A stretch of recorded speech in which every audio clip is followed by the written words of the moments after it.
3, 2, 1. Graça e paz, amados irmãos. Bom dia para você que está nos acompanhando no domingo pela manhã. Boa tarde para você que está nos acompanhando em um outro horário. Boa noite para você também. Nós vamos iniciar mais uma aula da nossa EBD1, nosso Ensino Bíblico Dominical 1, através dos nossos professores aqui da Igreja Batista Aliança Eterna. Eu me chamo Jonathan, para quem não me conhece. A gente está aqui com o Guilherme também.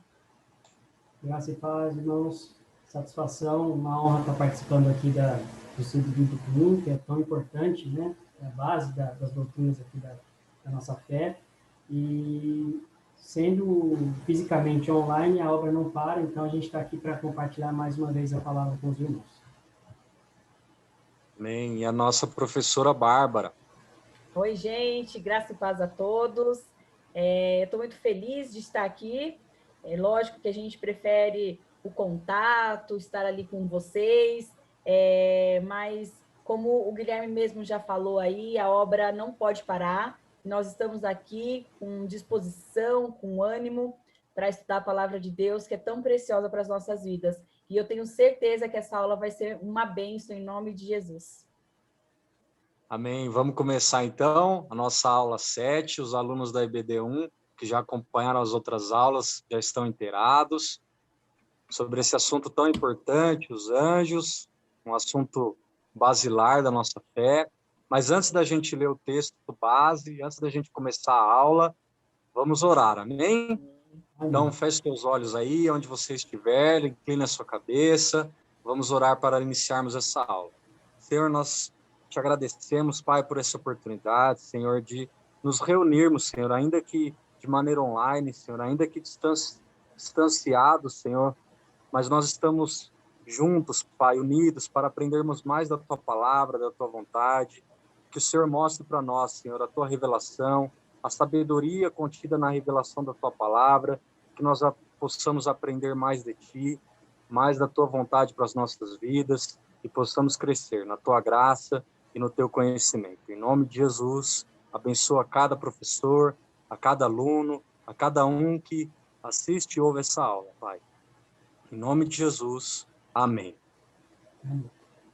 Amém. Agora sim, vamos ler o nosso texto base, Hebreus, capítulo 1, a partir do versículo 10 até o 14, para a gente introduzir o assunto dos anjos, chamado de angiologia, o estudo dos anjos dentro da teologia.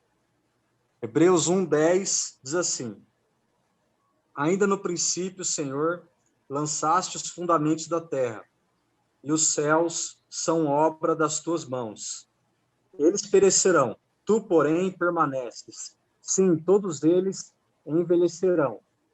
Qual veste? Também qual manto os enrolarás? E como vestes serão igualmente mudados. Tu, porém, és o mesmo, e os teus danos jamais terão fim. Ora, a qual dos anjos jamais disse: assenta-te à minha direita, até que eu ponha os teus inimigos por estrado dos teus pés? Não são todos eles espíritos ministradores, enviados para serviço a favor dos que hão de herdar a salvação? Então, aqui, irmãos, nós temos o autor de Hebreus trazendo dentro desse capítulo um contexto mais amplo, que é a superioridade de Cristo em relação aos anjos. Mas ele traz para a gente uma definição muito importante sobre os anjos, sobre o papel dos anjos, o que a gente vai conhecer mais durante a aula. Ele aqui define para a gente qual que é a função dos anjos, né? Qual que é a natureza dos anjos, que eles são espíritos ministradores, que eles servem eles estão a favor daqueles que hão de herdar a salvação.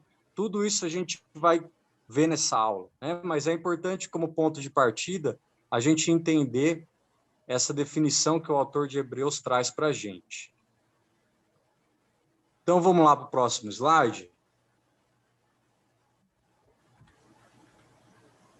O que são os anjos? Vamos trazer essa definição de dos anjos de uma maneira mais específica para a gente.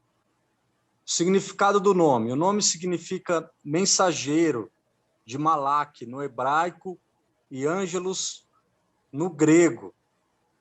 Mateus 1, 18 a 21, se algum professor puder ler para a gente, traz para a gente essa atividade deles, que o próprio nome já diz, como mensageiros, como anunciadores, como proclamadores. É do 18 ao 21, né? Mateus 1. Isso Posso mesmo. ler? Pode sim, Bá. Ora, o nascimento de Jesus Cristo foi assim. Estando Maria, sua mãe, desposada com José, antes de se ajuntarem, achou-se ter concebido do Espírito Santo. Então José, seu marido, como era justo e a não queria difamar, intentou deixá-la secretamente. E projetando ele isto, eis que em sonho lhe apareceu um anjo do Senhor, dizendo: José, filho de Davi, não temas receber a Maria, tua mulher, porque o que nela está gerado é do Espírito Santo. E dará à luz um filho, e chamarás o seu nome Jesus, porque ele salvará o seu povo dos seus pecados. Uau. Ótimo, excelente. Aí a gente já vê nesse texto o papel dos anjos totalmente condizente com o significado do nome deles. São mensageiros, são anunciadores, e é importante a gente entender esse momento, porque os anjos, eles acompanham Jesus durante todo o seu ministério. No nascimento, os anjos estão anunciando Jesus. Durante a tentação de Jesus no deserto, a Bíblia nos diz que os anjos estão servindo Jesus após o período de jejum. Durante a agonia dele no Getsêmani, a gente tem um anjo que está fortalecendo Jesus. Durante a ressurreição de Jesus, nós temos os anjos anunciando que Jesus ressuscitou para os discípulos, para aquelas mulheres que estavam procurando Jesus.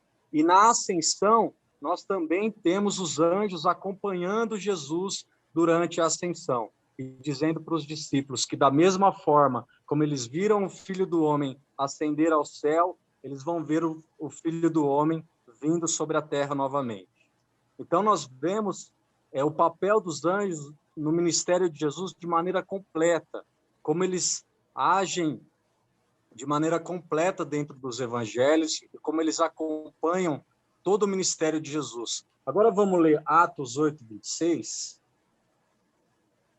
Posso ler? Vamos lá. Um anjo do Senhor falou a Filipe, dizendo: Dispõe-te e vai para o sul, para o lado do sul, no caminho que desce de Jerusalém a Gaza. Este se acha no deserto. Ele se levantou e foi.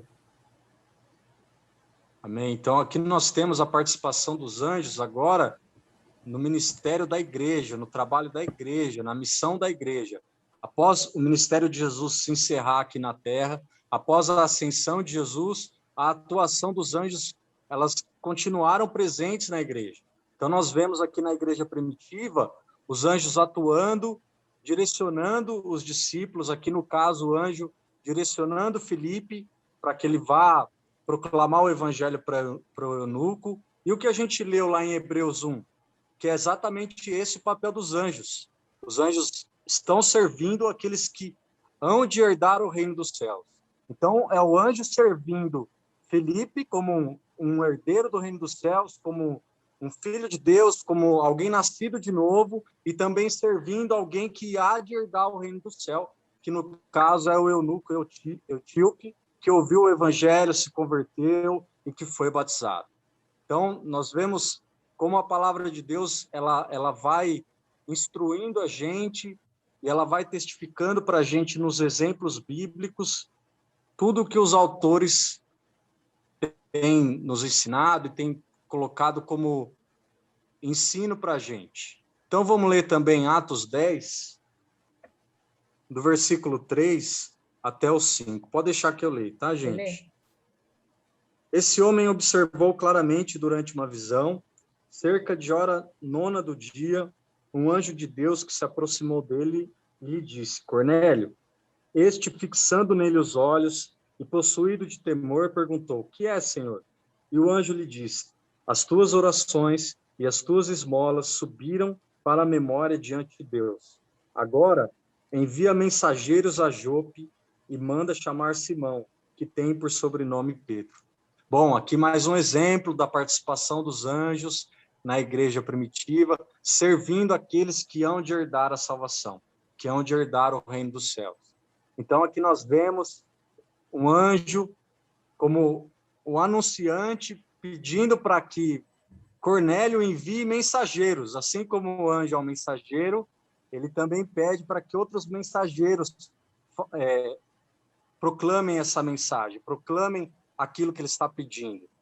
Então, aqui a gente vê Cornélio enviando mensageiros, e se a gente for analisar o contexto, a gente vai ver Pedro, posteriormente, pregando para Cornélio e inserindo Cornélio como um gentil dentro da igreja. Muito importante, entendendo essa extensão do reino de Deus para os gentios. Pode falar, Bá. Era exatamente isso que eu ia chamar a atenção, né? Pedro e os discípulos, eles estavam um pouco resistentes, assim, na hora de pregar, digamos assim, na inclusão dos gentios, né? Eles queriam pregar para judeu, né? A gente até entende o contexto que os discípulos viviam da época, né? A perseguição do Império Romano, bem difícil, bem duro, mas eles estavam um pouquinho resistentes, né? Depois dessa experiência que Pedro teve com Cornélio, realmente o ministério de Pedro e o ministério dos discípulos, acho que, lógico, com o impulso de Paulo, sem dúvida nenhuma, os discípulos entenderam que a visão do evangelho, ele não era só limitado aos judeus, né? Ele alcançava os gentios, alcançava todas as nações. E aí, a partir desse momento, é que começam a pregar em outros lugares, as viagens começam a ser mais intensas da igreja primitiva, e o trabalho começa a se intensificar aí, alcançando as nossas vidas até hoje, né? É isso mesmo, Bá, é isso mesmo. Então, a gente vê o trabalho dos anjos servindo aqueles que hão de herdar a salvação, muito antes deles herdarem a salvação, muito antes deles herdarem o reino dos céus. Nós que somos os gentios, nós fomos servidos pelos anjos, muito antes da gente ouvir a mensagem do evangelho. Então, a mensagem do evangelho foi proclamada aos gentios através de um ato, de uma mensagem que o anjo trouxe, através de uma mensagem que Deus usou seu anjo, seus mensageiros para trazerem aos discípulos, aos líderes da igreja. Então, a gente vê como isso é importante para a gente, como isso é algo prático na nossa vida. Continuando a definição dos anjos, anjos são criaturas espirituais dotadas de juízo moral. Vamos lá, Hebreus 1:14, que a gente leu, diz que os anjos são espíritos ministradores. Então, a gente entende os anjos como seres espirituais, tá bom? Seres espirituais, imortais, tá? Que estão no plano espiritual. Eles são dotados de juízo moral. Vamos abrir em 2 Pedro 2:4. Se alguém já tiver com o texto aberto, aí já pode ler. 2 Pedro 2:4. Ora, se Deus não poupou anjos quando pecaram, antes precipitando-os no inferno, os entregou a abismos de trevas, reservando-os para o juízo. É isso mesmo. Então, aqui Pedro diz em relação, ele mostra para a gente a relação moral dos anjos, que os anjos têm, a capacidade moral que os anjos têm, a capacidade de pecar, a capacidade de discernir entre o que é bem e o que é o mal, né? Então, a gente vê essa capacidade, esse juízo moral dos anjos, a alta inteligência dos anjos. Mateus 28:5. Diz assim, ó, Mateus 28:5, mas o anjo respondendo disse às mulheres: não tenhais medo, pois eu sei que buscais a Jesus que foi crucificado. Exatamente. Então, a gente vê a inteligência dos anjos para se comunicarem, para mostrar o que eles sabem, a capacidade de conhecimento que eles têm. Então, a gente vê essa característica de alta inteligência, mas eles são desprovidos de corpos físicos. Hebreus 13:2 traz para a gente um porém. No entanto, podem tomar forma humana a fim de tornar visível sua presença aos homens. Então, Hebreus 13:2 diz assim, ó: não negligencieis a hospitalidade, pois alguns praticando-a sem o saber acolheram anjos.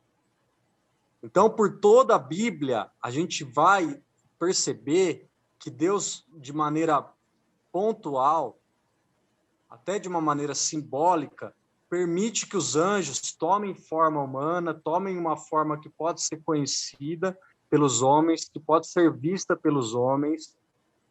A gente entende que esse não é o padrão. Essa não é a regra, essa é a exceção. Mas isso acontece exatamente para que a gente entenda e saiba que eles existem, que a realidade invisível, ela é real, que o plano invisível, ele é real, ainda que a gente não tenha capacidade de enxergar, ele é real. E em determinados momentos, Deus permitiu que esse plano espiritual, que essa realidade espiritual fosse revelada aos homens. A gente estava conversando, né, Guilherme, antes da aula, que Apocalipse significa revelação. E não é só a revelação daquilo que há de acontecer, mas é também a revelação do plano espiritual. A revelação dos seres invisíveis.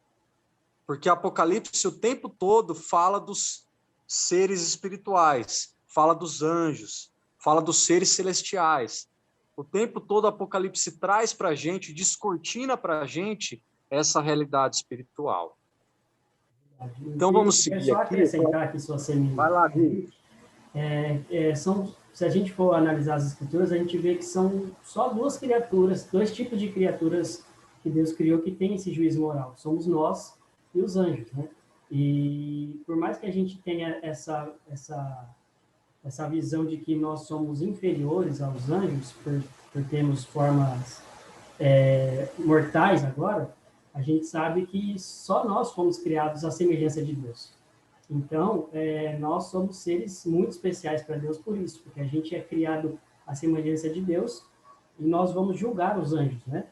Então, nós vamos participar do juízo dos anjos, que lá em Coríntios fala sobre isso. Eu achei muito...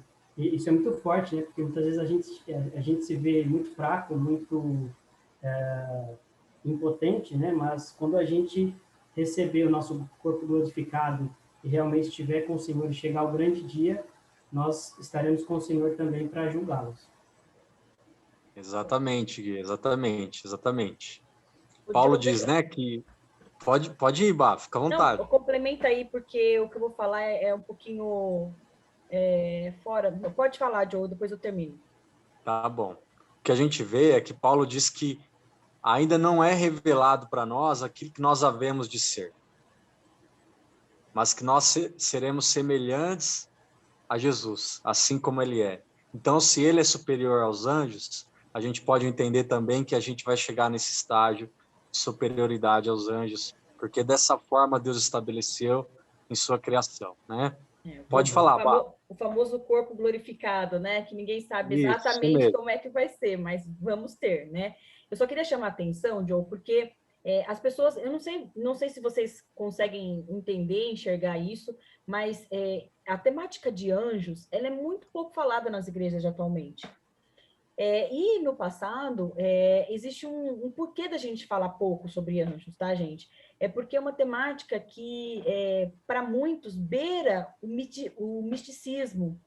Por quê? Porque lá na Idade Média, tantos os anjos bons, né, que a gente está falando aí dos anjos, quanto os anjos maus, eles foram colocados em patamares, né, os meninos aí chamaram atenção para isso, de seres tão poderosos, tão superiores, tão infinitamente maiores e melhores, que chegam até a criar uma certa divindade, né? Tanto que cometem a insanidade de colocar Satanás como oponente de Jesus, né? Quando, na verdade, a gente sabe que ele atua contra Jesus, contra as obras de Jesus, mas ele não tem poder suficiente para nem riscar Jesus, né, gente? A gente sabe que ele não chega ao poder da unha de Jesus, né? E o que acontece? Esse pensamento que tem de questionar o poder e as autoridades dos anjos e colocar esses debates, essas questões, às vezes até seculares, assim, secundárias, acabam desvalorizando, né, levando a um ceticismo da temática. Tanto aquelas pessoas que não acreditam nesses seres por não enxergar, por serem criaturas espirituais, ou por acharem que eles são muito poderosos e têm, enfim, ou endeusam o ser espiritual ou acabam desacreditados, né? E é interessante que a gente vai abordar, né, Joe, aí ao longo da aula, o que é certinho, como que é, o que são, para a gente não cair nesses erros aí. Exatamente, Bah, muito legal a sua antecipação, a sua colocação. Vamos seguir aqui, classificação e funções dos seres celestiais. Vamos lá, então, gente. Vamos entender que com Deus tudo tem ordem, tá? Tudo tem classificação, muitas vezes tudo tem grupos separados, hierarquia, tudo é bem organizado, bem certinho, tá? Nosso Deus é um Deus de ordem, tá bom? Anjo do Senhor. Vamos tratar desse primeiro ser celestial aí. Ele é atribuído o poder de perdoar, salvar ou de recusar o perdão. Quando na Bíblia se fala anjo do Senhor, quem que tem poder, gente, para perdoar, para salvar, para recusar perdão? Geralmente se refere ao Senhor Jesus antes de sua encarnação. Vamos ler esse texto que é muito bom para a gente entender esse termo. Gênesis 22, 11 e 12.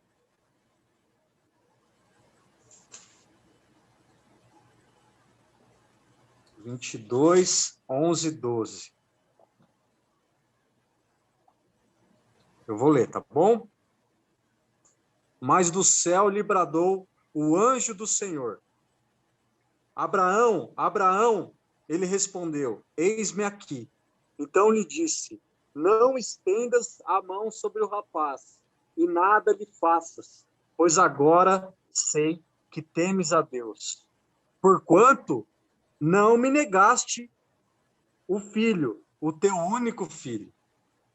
Não me negaste, gente. Quem está falando aqui é o anjo do Senhor, tá? Não é que saiu de narrador, não. Não trocou a figura narrativa. É o anjo do Senhor. Então, o anjo do Senhor, ele se identifica como o próprio Senhor, como aquele que solicitou a Abraão o sacrifício do filho dele, o sacrifício de Isaac. E aí a gente entende que maravilhoso é isso. Antes da encarnação de Cristo, ele sendo revelado como o anjo do Senhor, como aquele que realmente vai ser o cordeiro perfeito, como aquele que diz para Abraão, Abraão, não precisa fazer isso. Eu já providenciei o sacrifício, eu já providenciei o cordeiro. Fica tranquilo. Ali o anjo do Senhor trazendo o evangelho para Abraão. E Abraão crendo no evangelho de maneira antecipada, né? Abraão crendo no evangelho de maneira antecipada. Isso é maravilhoso. A gente também tem um exemplo legal em Êxodo 23, 20 e 21, que é aquele anjo, que é o anjo do Senhor que estava com o povo de Israel. Quem achar primeiro aí já pode ler. Pode ler, Guilherme. 23, 20, 21. Eis que eu envio um anjo, com A maiúsculo, adiante de ti, para que te guarde pelo caminho e te leve ao lugar que tenho preparado. Guarda-te diante dele e ouve a sua voz, e não te rebeles contra ele, porque não perdoará a vossa transgressão, pois nele está o meu nome. É isso mesmo. O anjo que possui o nome de Deus. O anjo que tem o poder de não perdoar. O anjo que tem o poder de proteger. O anjo que tem o poder de guardar e de salvar. Vamos ver Isaías 63, 9? Que também traz para a gente. Vai lá, Bá. Em toda a angústia deles, ele foi angustiado, e o anjo da sua presença o salvou, pelo seu amor e pela sua compaixão, Ele os remiu e os tomou e os conduziu todos os dias da antiguidade. É isso mesmo. Então, acho que esses textos indicam para a gente uma interpretação bem plausível de que esse anjo do Senhor, ele é a própria aparição de Cristo antes da sua encarnação. Esses textos mostram para a gente, pelos atributos desse anjo, pelo caráter desse anjo, pela forma como esse anjo se relaciona com o próprio Senhor, tendo o nome do Senhor, sendo o anjo da sua presença, sendo aquele que fala como sendo o Senhor em primeira pessoa. Então, acho que isso encaminha para a gente aí que o anjo do Senhor é realmente o Senhor Jesus antes da encarnação. Tá bom? Vamos continuar aqui, vamos para o próximo slide. Opa, vamos lá. Não é livro do Stephen King, não, tá, gente? Não é livro de terror, não. Vamos lá. Mais um ser celestial importante para a gente entender é o arcanjo. Miguel é mencionado como arcanjo, o anjo principal, um príncipe guerreiro. Vamos abrir em Apocalipse 12:7. Posso ler? Pode ler, Gui. Houve peleja no céu. Miguel e os seus anjos pelejaram contra o dragão. Também pelejaram o dragão e seus anjos. É isso mesmo, é isso mesmo. Então, quando a Bárbara falou que Jesus ele nem precisa entrar em competição com Satanás, essa imagem ela ilustra bem para a gente. Essa imagem ela é uma ilustração que contém no livro Paraíso Perdido, de John Milton. É um clássico da literatura, um livro que foi escrito no século XVII. Gustavo Doré é um ilustrador muito conceituado também do século XIX, que fez a ilustração dessa cena, desse momento que o livro, em forma de poesia, relata, que é o momento que Miguel, como nós lemos agora em Apocalipse 12:7, expulsa dragão, que é Satanás, demônios, seus anjos, expulsa eles do céu. Né? Então, Satanás, que era um querubim da guarda, é expulso pelo anjo principal, pelo arcanjo, por Miguel. Né? Então, Jesus não precisa entrar nesse tipo de batalha, nesse tipo de competição. Mas um ser criado por ele é que travou essa batalha espiritual, que trava essas batalhas espirituais contra os demônios, contra Satanás, contra as hostes e os poderes espirituais. Então, está aí uma ilustração para a gente. Queria trazer uma ilustração, mas muitas vezes a gente encontra o anjo, como a Bárbara às vezes falou, muito distorcido do que a Bíblia relata. Então, às vezes, você vai procurar uma ilustração de anjo e você vê algo parecido com Teletubby, com ursinhos carinhosos. E a Bíblia traz para a gente que os anjos são figuras que muitas vezes são aterrorizantes, que amedrontam, que assombram, que tem um assombro por trás. Então, eu acho que essa imagem, de maneira monocromática, mostra para a gente esse assombro, esse lado realmente forte dos anjos, esse lado realmente mais dramático dos seres celestiais e dessa batalha aí que está relatada nesse livro Paraíso Perdido, de John Milton. Vamos ler também Daniel 12:1? Eu antes eu só queria comentar uma coisa que corrobora com esse argumento que você disse sobre eles são figuras assim aterradoras muitas vezes. Sim, É sim, que todas sim. as vezes que eles são relatados na Bíblia que eles aparecem em seu estado originais, não como homens, todas as pessoas se prostram com o rosto em terra, elas se assustam, elas perdem a razão, elas perdem a consciência. Por quê? Porque é um ser tão diferente do que a gente imagina que é, tão fora da nossa realidade, que isso realmente é uma verdade, é totalmente diferente do que a gente costuma ver em desenhos, etc. A gente acaba infantilizando muitas vezes os anjos, mas eles são criaturas poderosas. Né? É isso mesmo, é isso mesmo. Muito bom exemplo, Guilherme. Lembra a gente daquela passagem que os soldados romanos, lembrando que os soldados romanos, o soldado mais poderoso do mundo, né? O grupo militar mais poderoso do mundo, saíram correndo quando eles se depararam com os anjos na ressurreição de Jesus. Eles fugiram do túmulo. Eles que tinham a missão de guardar o túmulo de Jesus, eles saíram correndo com a aparição dos anjos. Então dá para a gente ter uma dimensão disso. E muitas vezes os anjos são colocados em batalhas, em guerras, que o texto bíblico traz para a gente. As batalhas de Israel, as guerras que Israel travou, e os anjos travando essas guerras também. Então a gente vê os anjos dessa maneira realmente, mais imponente, mais forte, muito diferente da visão romantizada e infantilizada que muitas vezes a gente vê na nossa cultura de maneira geral, né? Daniel 12:1 diz assim, ó: nesse tempo se levantará Miguel, o grande príncipe, o defensor dos filhos do teu povo, e haverá tempo de angústia, qual nunca houve, desde que houve nação até aquele tempo. Mas naquele tempo será salvo o teu povo, todo aquele que for achado inscrito no livro.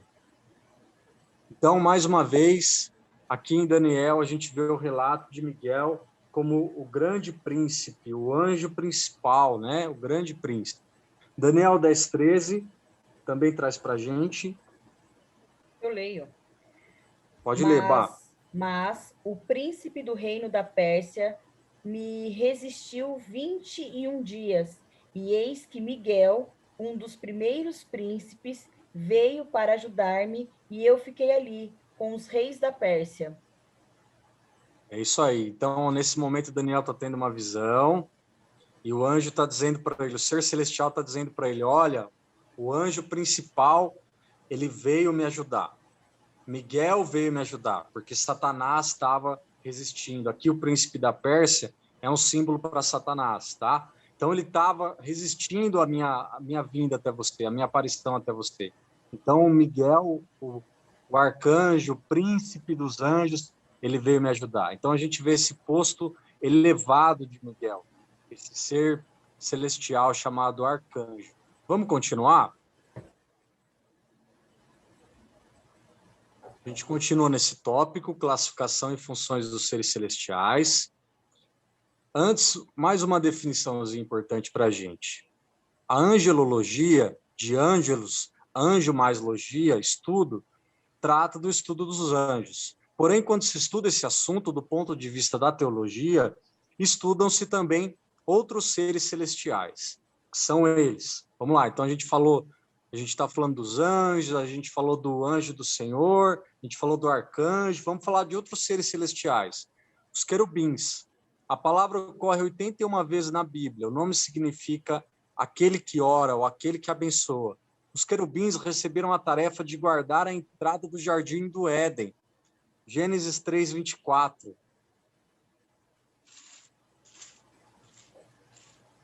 Já abri aqui, Joe, vou ler, tá? Vai lá, Bá, vamos lá. E, havendo lançado fora o homem, pôs querubins ao oriente do jardim do Éden e uma espada inflamada que andava ao redor para guardar o caminho da árvore da vida. É isso mesmo, é isso mesmo. Os querubins com essa tarefa de guardar a entrada do jardim do Éden. Sobre a Arca da Aliança do Antigo Testamento, havia 2 imagens de ouro, de querubins, com suas asas estendidas, como símbolo de guardas das coisas santas. Êxodo 25:22 traz para a gente essa passagem. Eu leio aqui.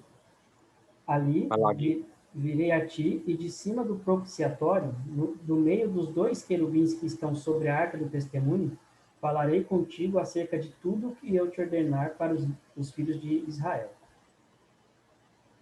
Aí está a definição dos querubins sobre a arca, com as asas estendidas. Né? A gente tem o nosso gasofilácio na igreja, que reproduz de maneira singela para a gente esse símbolo, esse ser. Então é isso. A gente vê como eles representam a guarda das coisas santas. Ezequiel 10:14 traz para a gente uma descrição da visão de Ezequiel quando ele vê os querubins. Ezequiel 10:14.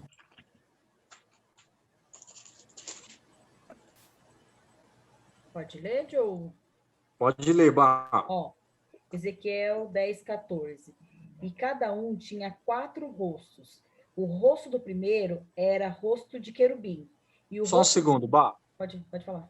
Gente, esse rosto de querubim, ele está explicado em Ezequiel 1:10, tá? Que, na verdade, é um rosto de boi. Daqui a pouco a gente explica o resto. Continua, Bá. E o rosto do segundo, rosto de homem. E do terceiro era rosto de leão. E do quarto, rosto de águia. Tá aí. Então, aí a gente vê como esse ser celestial que foi visto por Ezequiel, ele também pode representar para a gente a perfeição da criação de Deus. Então, a gente tem a inteligência do homem, a gente tem o serviço do boi representado no rosto do boi, a força do leão, a agilidade e a visão da águia. Então, a gente tem todos esses elementos, todas essas características representadas na figura do ser celestial dos querubins, tá? O Joe, muitos falar, estudiosos, né, eles falam que os querubins, eles são um símbolo, digamos assim, né, um resumo dos atributos de Deus. Isso aí que você acabou de falar, né? A força, o poder, a agilidade, a inteligência, o governo de Deus sobre a natureza, né? E é interessante a gente perceber que quando o Senhor se manifestava, sempre tinha um querubim perto. Tanto que o próprio tabernáculo, né, ali, as tendas, as cortinas, eram decoradas com querubins. E o propiciatório, né, a arca da aliança ali, ele ficava no meio ali do Santo dos Santos, onde o Senhor se manifestava. Então, você percebe uma relação ali, né, uma conexão com adoração a Deus, a revelação da glória de Deus para o povo através dos querubins. Então, é um ser muito importante para a gente, né? É isso mesmo, é isso mesmo. Tem algumas canções que dizem, né, que Deus está entronizado sobre os querubins, mas na verdade isso é um salmo, tá, gente? Deus está entronizado sobre os querubins. A Bíblia também diz que Deus faz dos querubins como carruagens, né? Então é algo realmente maravilhoso, uma conexão maravilhosa. Alguns estudiosos também relacionam os relatos dos evangelhos com os querubins. Então, por exemplo, o evangelho de Mateus é Jesus sendo tratado como rei, querubim com rosto de leão. O evangelho de Mateus mesmo, né? O evangelho de Marcos é Jesus sendo tratado como homem, né? Como servo, seria o boi, né? Sendo tratado como servo. Em Lucas, Jesus sendo tratado como filho do homem, seria o rosto do homem. Em João, Jesus sendo tratado como Deus, seria a águia e tal. Então, é uma relação muito importante desses símbolos que esse ser traz para a gente. Então, vamos continuar. Serafins. A palavra serafim significa arder, queimar. Só são mencionados em Isaías 6, 2-7. Sua função está ligada à purificação pelo fogo e ao louvor. Vamos ler lá então, Isaías, capítulo 6.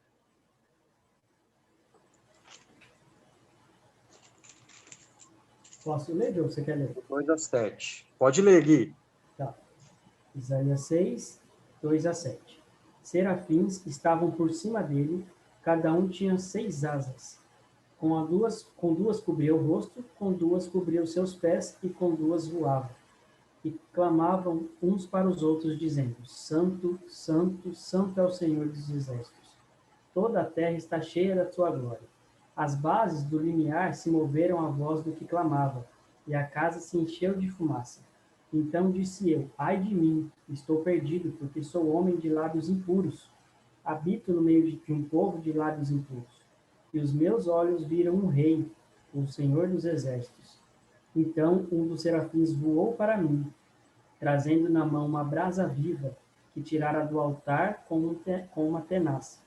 Com a brasa tocou a minha boca e disse: Eis que ela tocou os teus lábios. A tua iniquidade foi tirada e perdoado o seu pecado. Amém, maravilhoso. Esse texto é maravilhoso. E, na verdade, gente, o pessoal do Livres para Adorar, eles devem direitos autorais para os serafins, tá? Então, aquela música que a gente canta, Santo, Santo, Santo, Santo, é de autoria dos serafins, que a gente vê aqui em Isaías 6, de 2 a 7.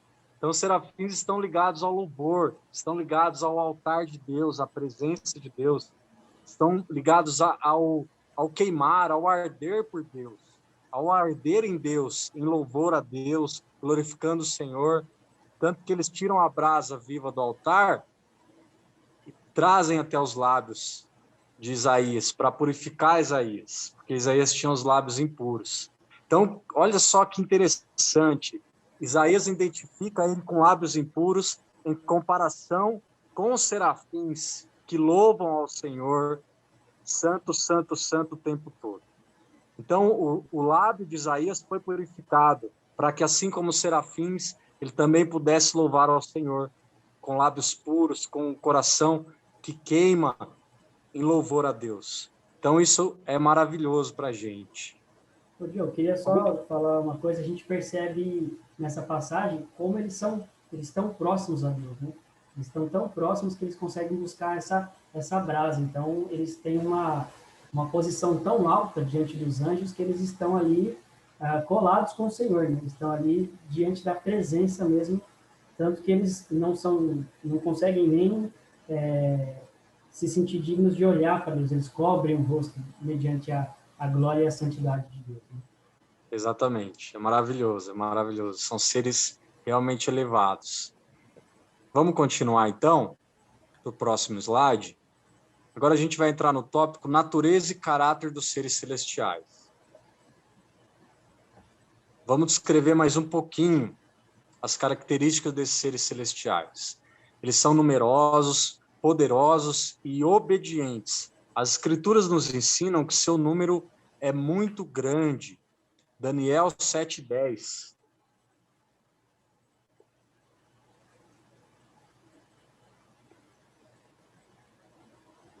Daniel capítulo 7, verso 10. Um rio de fogo manava e saía de diante deles. É isso mesmo, né? Milhares de milhares o serviam, e milhões de milhões assistiam diante dele. Assentou-se o juízo e abriram-se os livros. Uau! É isso mesmo, aqui traz a visão de Daniel em relação a Deus como juiz e o exército que o serve, milhares e milhares. Então, eles são muito numerosos. Em toda a Bíblia, a gente tem esse exemplo dos anjos sendo muito numerosos. Nós temos em 2 Reis, se não me foge a memória, aquela passagem de Eliseu, ele disse para o seu moço, Geazi, que aqueles que estavam com eles era bem maior do que o exército. E aí Eliseu pede para que o Senhor abra os olhos do moço.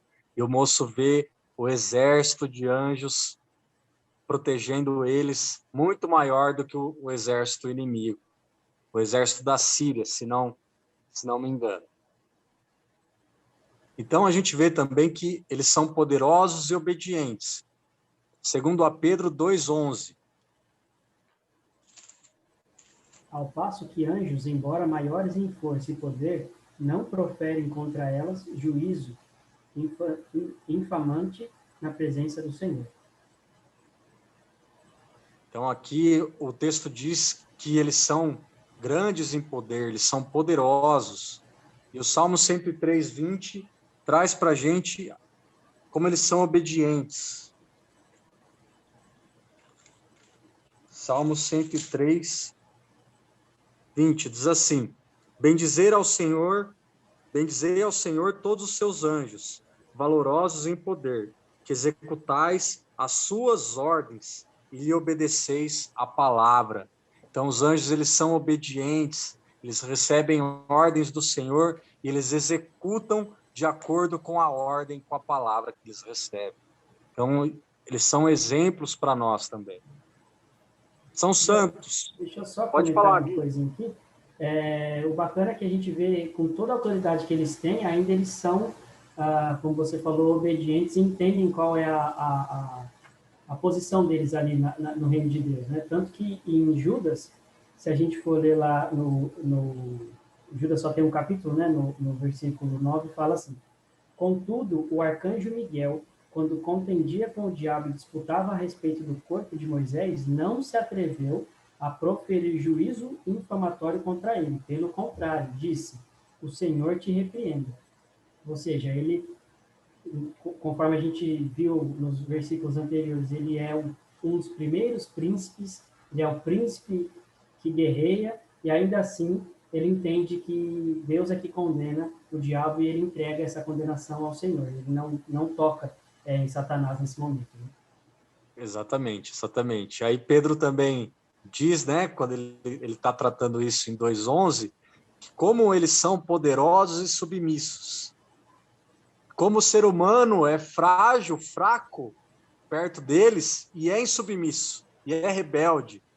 Né? Então, esse contraste que Pedro traz é muito importante para a gente entender, né? Que mesmo diante de grande poder, de grande autoridade que eles receberam, eles são submissos. Né? Enquanto o ser humano, muitas vezes, é tão frágil, é tão pequeno, em comparação à autoridade que Deus concede para que executem determinadas ordens, mas são rebeldes, são insubmissos, né? São irreverentes. Então, muito importante a gente entender esse contraste aí. O Joe, só para deixar os alunos aí cientes, essa história do Eliseu, de Eliseu, né? Não do Eliseu, tá lá em 2 Reis 6, a partir do 6. versículo 8, começa a narrar a história aí. Tá ótimo, tá ótimo. Obrigado, Pá. Obrigado por localizar a gente aí. Então, vamos lá. Santos. Como foram separados por Deus e para Deus são santos anjos. Apocalipse 14:10.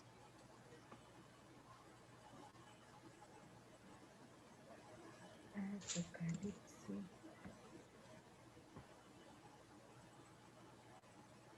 14:10 diz assim: também esse beberá do vinho da cólera de Deus, preparado sem mistura, do cálice da sua ira, e será atormentado com fogo e enxofre, diante dos santos anjos e na presença do Cordeiro. Então, aqui a Bíblia traz para a gente essa definição dos anjos como santos, aqueles que estão separados para Deus, que estão na presença de Deus, que são propriedades de Deus. Reverentes, sua atividade mais elevada é a adoração a Deus. Neemias 9:6.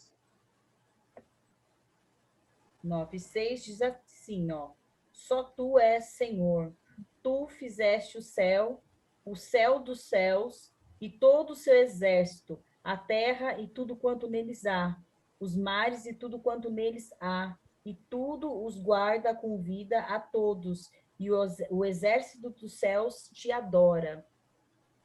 Maravilhoso isso, né? Maravilhoso.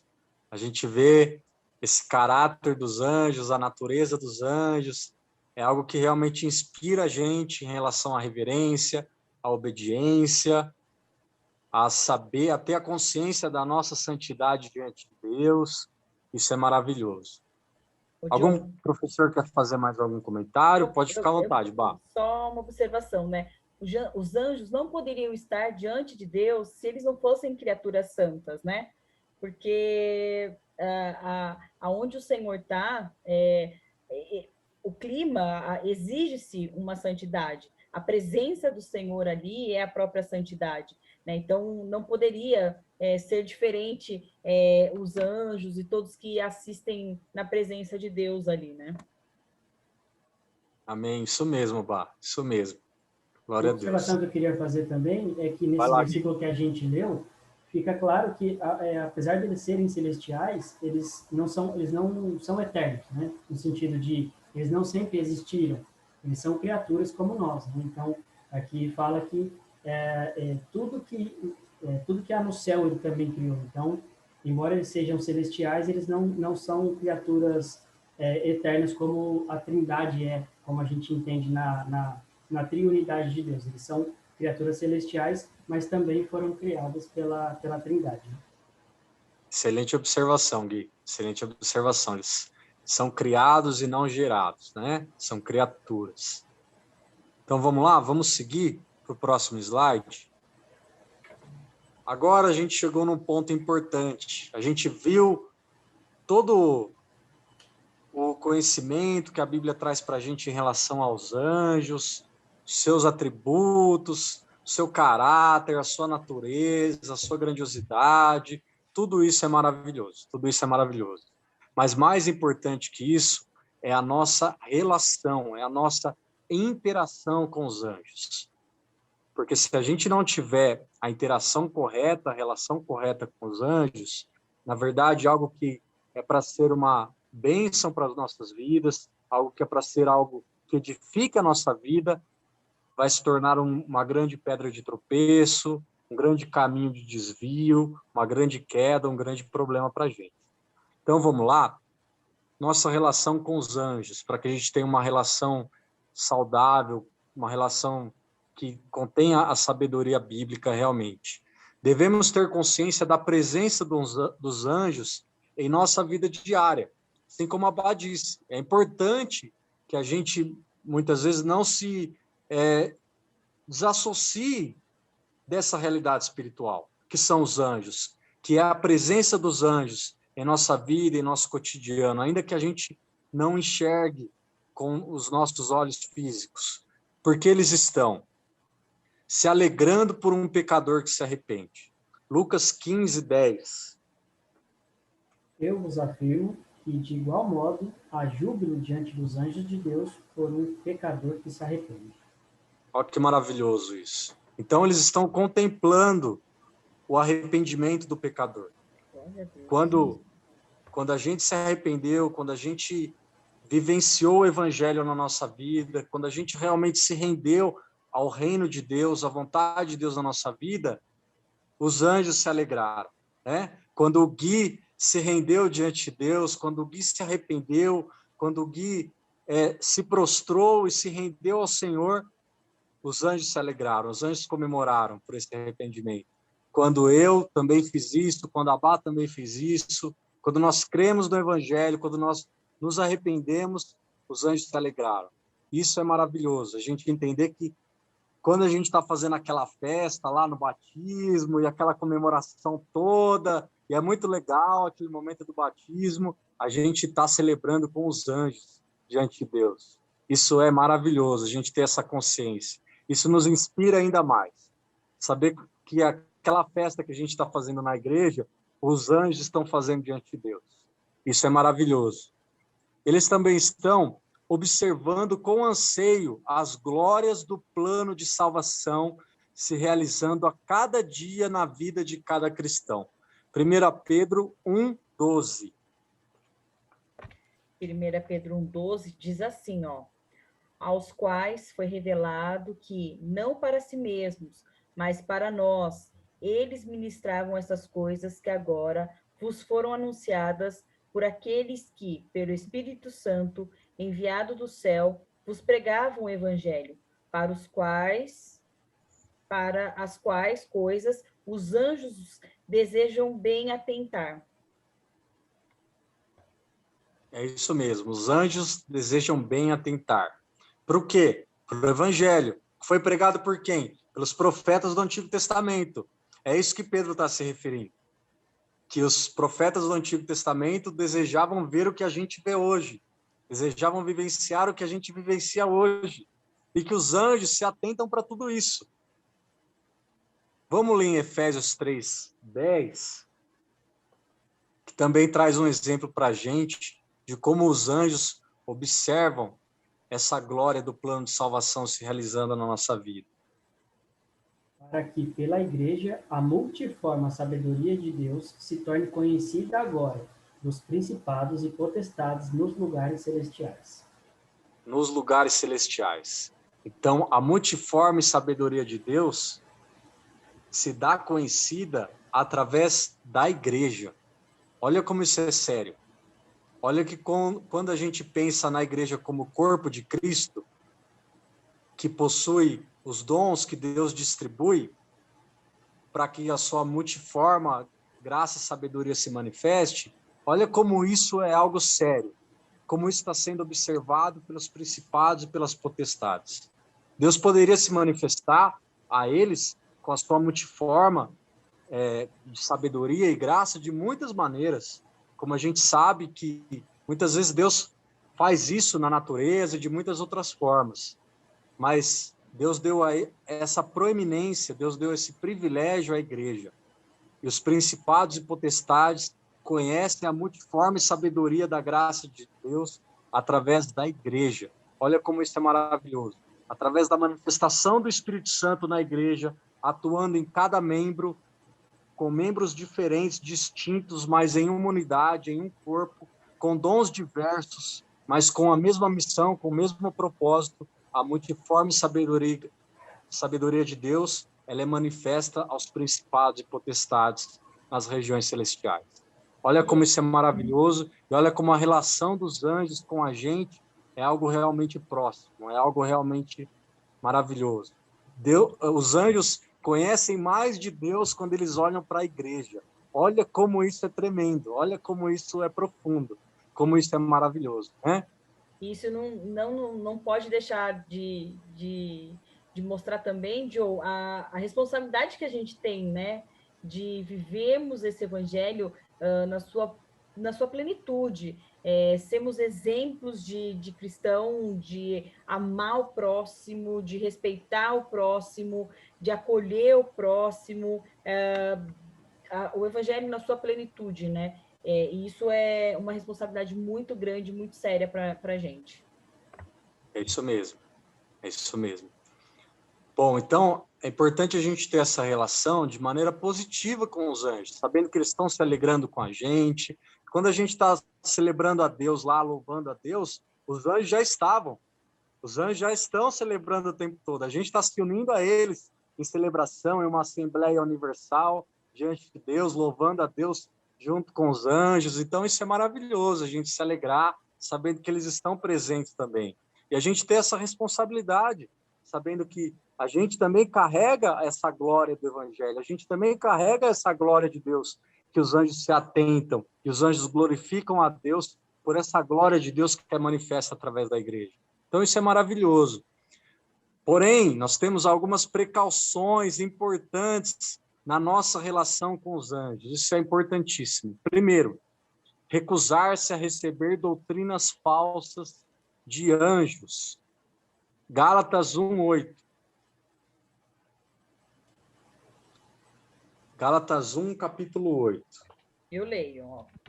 Mas, vai lá, ainda que nós mesmos, ou um anjo do céu, vos anuncie outro evangelho, além do que já vos tenho anunciado, seja anátema.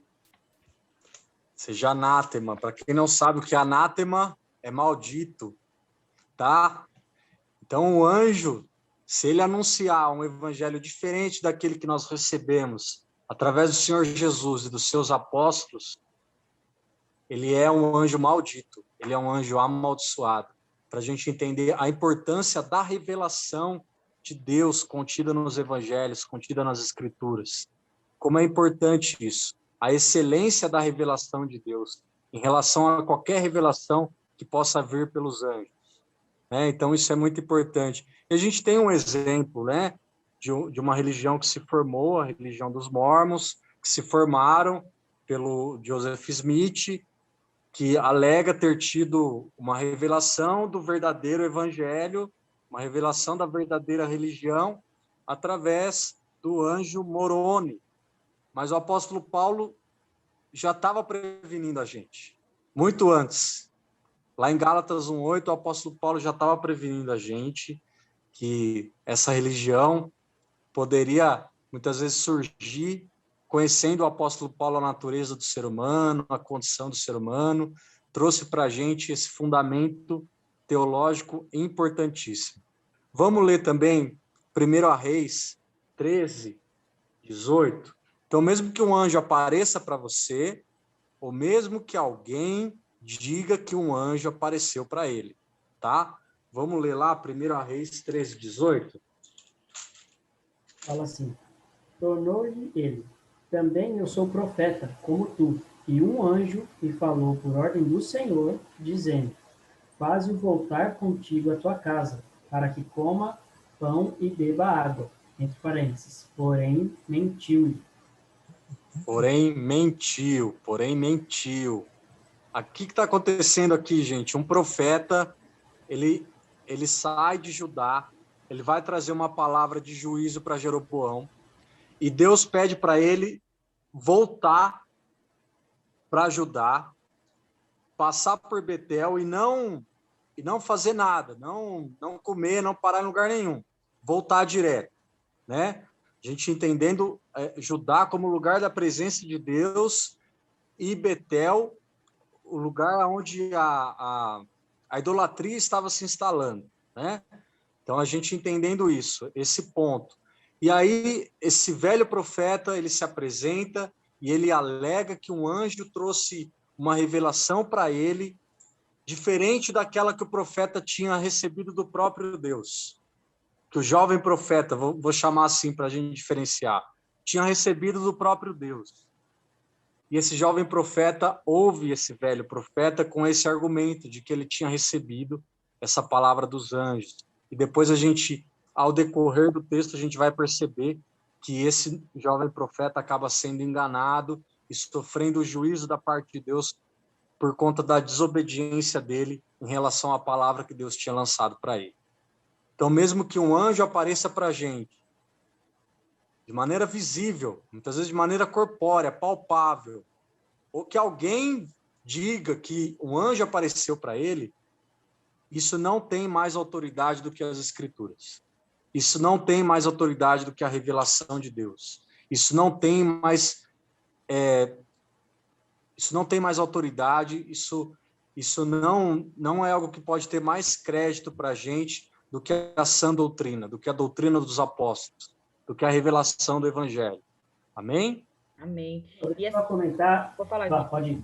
Não, eu queria falar só que isso é tão sério que Paulo alerta em Gálatas que mesmo que ele mesmo diga algo contrário à sã doutrina, como você disse, ele mesmo seria um maldito. Então, olha a profundidade disso para que a gente se atente mesmo a essas revelações que hoje viraram moda no meio cristão, né? Porque todo mundo tem a gente vê quase que todo mundo é profeta, todo mundo tem uma intimidade com um anjo, então a gente acaba vendo com muita facilidade como o homem é falho, e Paulo, vendo isso, ele coloca ele mesmo debaixo dessa mesma regra, para ele mesmo não ser julgado caso ele tivesse tropeçado nesse sentido.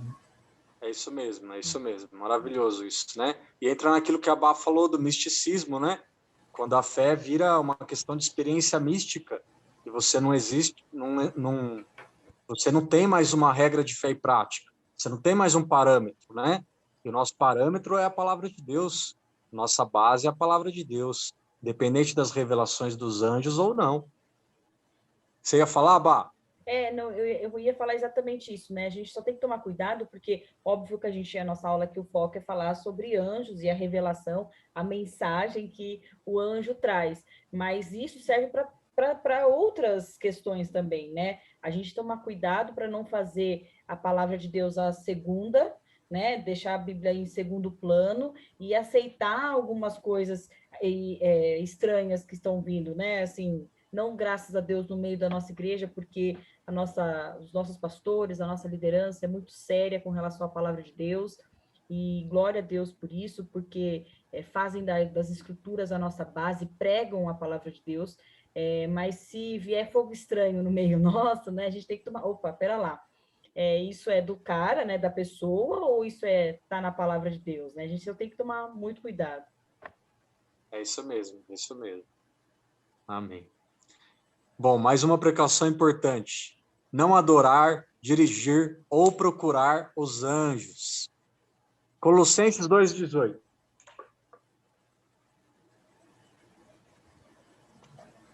Agora a gente está entrando naquilo que a Bá comentou lá no comecinho da aula. As precauções importantes para a gente. Colossenses 2,18. 2,18 diz assim, ó. Ninguém vos domine a seu bel prazer, com pretexto de humildade e culto dos anjos, envolvendo-se em coisas que não viu, estando de balde inchado na sua carnal compreensão. exatamente o que a gente viu no tópico anterior. As pessoas usando a sua teórica experiência com os anjos, a sua dita experiência com os anjos, para exercer domínio sobre as pessoas, para executar as regras e exercer controle sobre as pessoas, para ditar as regras e as doutrinas sobre as pessoas, né? Com falsa piedade, com falso culto aos anjos.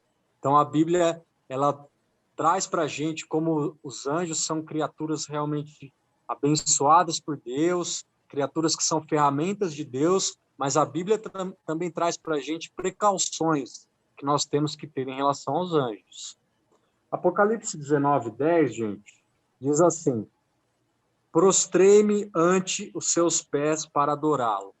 Gente, quem está falando aqui é João, tá? João. Ele, porém, me disse: vê, não faças isso, sou conservo teu e dos teus irmãos que mantêm o testemunho de Jesus. Adora a Deus, pois o testemunho de Jesus é o espírito da profecia. Olha que maravilhoso isso. Testemunho de Jesus é o espírito da profecia, João. Adora Jesus. Essa profecia que eu estou trazendo para você, ela vem do espírito de Jesus. Adora Jesus, eu sou conservo teu. Um anjo falando isso para João, depois de toda a revelação sublime que ele traz para João, ele tem que advertir João. Gente, João, apóstolo de Jesus, discípulo amado, um dos pais da igreja, alguém com um nível de maturidade cristã elevadíssimo, no final da sua carreira cristã aqui na Terra, se a gente pode dizer assim, que já viu de tudo, que já passou por tudo, já sofreu tortura, alguém aprovado e provado por Deus. Um homem de Deus, cheio do Espírito Santo de Deus, que Deus usou, caiu nesse erro, caiu nessa falha, diante da sublime revelação que ele teve de adorar os anjos, de adorar o anjo em específico, né? Se prostrar. E o anjo o adverte. Olha como a gente tem que tomar cuidado. Olha como a gente tem que olhar para a gente com cuidado, para não colocar os anjos em um patamar que não se deve colocar. O anjo dizendo, ó, só conservo teu. O que a gente leu lá em Hebreus 1? Que eles nos servem. Ou seja, eles estão servindo a Deus junto com a gente. Eu sou conservo teu, estou servindo a Deus junto com você, João. Você está fazendo a obra de Deus aí, eu estou vendo a sabedoria multiforme de Deus através da sua vida, é maravilhoso, e agora eu estou fazendo a minha parte. Mas, viu, adora a Deus. Adora a Deus. Olha como a gente tem que entender que realmente a gente está sujeito a isso. A gente está sujeito a essas falhas, a esses deslizes. A gente está sujeito a ter o nosso coração, muitas vezes, inclinado e iludido com toda essa glória, com todo esse poder que envolve os anjos. Mas a Bíblia nos alerta qual que é a nossa postura em relação a eles. E a Bíblia não poupa ninguém, né? Traz tudo aquilo de bom que os heróis da fé fizeram, que os grandes discípulos e apóstolos de Jesus fizeram, mas traz também os erros para que a gente aprenda, para que seja advertência para a gente, né? Para que a gente aprenda com os erros deles. E 1 Timóteo 2,5, gente, eu só fazer um comentário rapidinho sobre o versículo anterior, que você falou que Apocalipse 19:10, ele traz como deve ser a nossa postura frente aos anjos. E também traz o contrário, que é qual é a postura de um anjo verdadeiro do Senhor. Né? Você vê que ele até, a impressão, eu imaginando a cena, é como se fosse assim, levanta daí pelo amor de Deus, porque você não pode me adorar. A gente serve o mesmo Deus. Eu vou ser punido por essa besteira que você está fazendo. Então, você vê o temor que o anjo tem, e aí a gente consegue ver realmente a diferença assim, gritante entre o anjo santo, né, como a gente estava falando, e o demônio, porque a gente sabe que o Lúcifer também se disfarça de anjo de luz muitas vezes para enganar os os cristãos, né? Exatamente, exatamente. Enquanto a gente vê aqui em Colossenses 2,18, Paulo adverte que as pessoas estão, né, com pretensas revelações a respeito de culto aos anjos, a adorar os anjos, o verdadeiro anjo de Deus faz o contrário, tira a adoração dele e direciona, aponta essa adoração para o local correto, para adorar a Deus, né? Então, esse contraste é muito, muito legal mesmo, muito bom esse comentário, Gui. E 1 Timóteo 2,5 traz para a gente um texto ali básico que ajuda a gente para tomar várias decisões em relação às nossas interações ou possíveis interações com os anjos, que diz que só há um mediador entre Deus e o homem. Só há um mediador, né? Então, não é através do meu anjo e tal, e qualquer coisa desse tipo, que eu tenho que me aproximar de Deus, né? Na verdade, eu tenho que me aproximar de Deus através de Jesus. O homem, né? Jesus Cristo, o homem, através dele, através do que ele fez, do sacrifício dele, é que eu me achego a Deus, né? Os anjos podem fazer parte do meu dia a dia, eu posso ter a oportunidade de vê-los ou não. Isso indifere. Mas o mais importante é que eu tenho o meu acesso a Deus através de Jesus. Isso é o mais importante, é o que eu tenho que ter como base, realmente aquele a quem eu devo adorar. Amém? Algum comentário? Vamos seguir. Vamos lá, então. Vamos para a nossa conclusão, gente. O conhecimento a respeito dos anjos e dos seres celestiais enriquece a nossa confiança no cuidado e na proteção de Deus. O que houve desde a nossa infância continuará por toda a nossa vida. Vamos ler lá, Mateus 18:10, que houve desde a nossa infância, que vai continuar por toda a nossa vida. Vede, não desprezeis a qualquer destes pequeninos, porque eu vos afirmo que os seus anjos nos céus veem incessantemente a face do meu Pai Celeste. Então é isso mesmo, Jesus colocando as crianças como aqueles que possuem anjos, que veem o Pai Celeste, né? Então a gente entendendo que os anjos cuidam desde a infância, né? E esse cuidado, na verdade, é uma ferramenta de Deus para a nossa vida. Eles mostram que a gente deve confiar em Deus, porque é Deus que os coloca diante da gente para nos proteger, para nos livrar, para nos servir. Salmo 91, gente, de 10 a 12, que é um salmo clássico. Pode ler, Joe? Pode ler, pode ler. Diz assim, ó. Nenhum mal te sucederá, nem praga alguma chegará à tua tenda, porque aos seus anjos dará ordem a teu respeito para te guardarem em todos os teus caminhos. Eles te sustentarão nas tuas mãos para que não tropeces com o teu pé em pedra. É Esse isso é o mesmo. salmo atual. É um salmo atual, né? É um salmo muito atual. Então a gente vê a presença dos anjos na nossa infância, né? Quando Jesus fala que os anjos dos pequeninos estão diante de Deus, a gente vê a presença dos anjos em todos os nossos caminhos. Em todos os nossos caminhos, que Salmo 91 diz, né? Por toda a nossa vida, em todos os nossos caminhos, em todos os momentos, nos livrando, nos guardando, nos servindo. E Lucas 16:22 traz um relato interessante para a gente.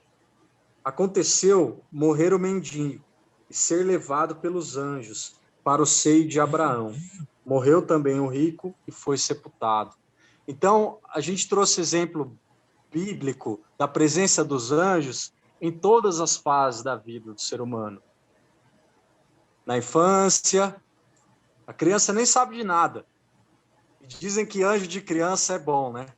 Dizem que anjo de criança é muito bom, né? Porque é cada livramento que é só por Deus. Tem que ser um anjo de elite, né? Para estar ali.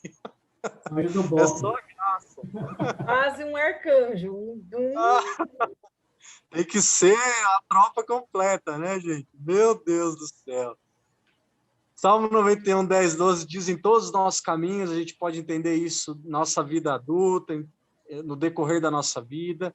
E Lucas 16, 22 traz esse relato para a gente, dessa história que Jesus traz para a gente, de Lázaro sendo levado ao seio de Abraão através dos anjos, né? Então, a presença dos anjos durante a morte também, né? Então, tudo isso é algo para que a gente cresça na nossa confiança em Deus, sabendo que Deus coloca à nossa disposição seres santos, abençoados, obedientes, poderosos, para que o propósito dele se cumpra em nossa vida.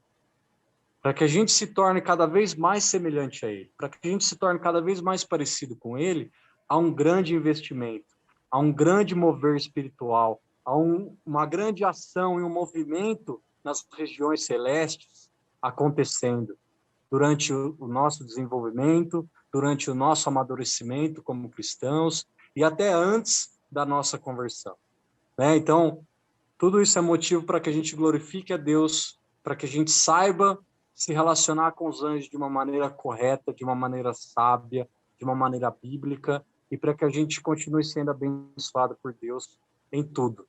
Mais uma ilustraçãozinha aí para a gente finalizar, ilustraçãozinha Paraíso Perdido, 2 anjos conversando, né, para a gente ficar com essa imagem aí que os anjos estão presentes e que Deus os utiliza em nossa vida de uma maneira grandiosa e maravilhosa, porque o Senhor é maravilhoso.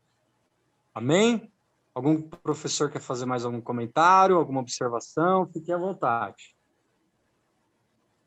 Eu acho, Diogo, que assim, você concluiu muito bem. Eu acho que só realmente corrobora com o que eu pensei quando a gente estava compartilhando a aula aqui, que é motivo da gente ser muito grato a Deus e se sentir muito privilegiado, porque são seres criados para, como você falou, para nos servir, né?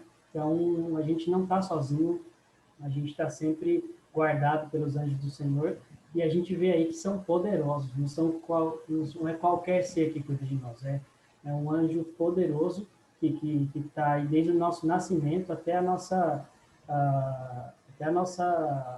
encontro realmente com eles para louvar o nosso Criador.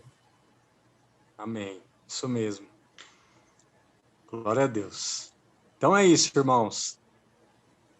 Vamos orar para finalizar? Sim. Bah, você faz essa oração para a gente finalizar? Amém. Senhor, nós te glorificamos, Pai, te exaltamos pela tua fidelidade, pela tua bondade. Nós te glorificamos, Senhor Deus, por tudo que o Senhor criou, por tudo que o Senhor fez, Pai, porque nós vemos verdadeiramente as tuas mãos poderosas atuando nas nossas vidas, atuando no céu, atuando aqui na terra, atuando nos mares. Pai, nós te glorificamos porque estamos diante do Deus verdadeiro, do Deus que é real, um Deus que faz todas as coisas para alcançar as nossas vidas, Senhor. E o teu amor nos alcançou e nós te glorificamos por isso, Senhor. Obrigada por esta aula, Senhor Deus. Obrigada pela disposição desses professores, desses alunos, que o Senhor cubra-os de bênção, protege, Senhor Deus, destaque anjos mesmo, Senhor Deus, para proteger e guardar cada um deles. Senhor, que o Senhor possa cumprir a tua vontade nas nossas vidas, que nós saiamos desta aula, Senhor Deus, com esse aprendizado, para que a gente edifique outras vidas e para que a tua glória cresça aqui na terra, Senhor Deus. Nós te glorificamos e te agradecemos por tamanha bondade e misericórdia, Senhor. Em nome de Jesus, amém. Amém, amém. Obrigado, gente. Obrigado, professores. Obrigado, alunos. Que Deus abençoe vocês, viu? Fiquem na bênção. Até a próxima aula.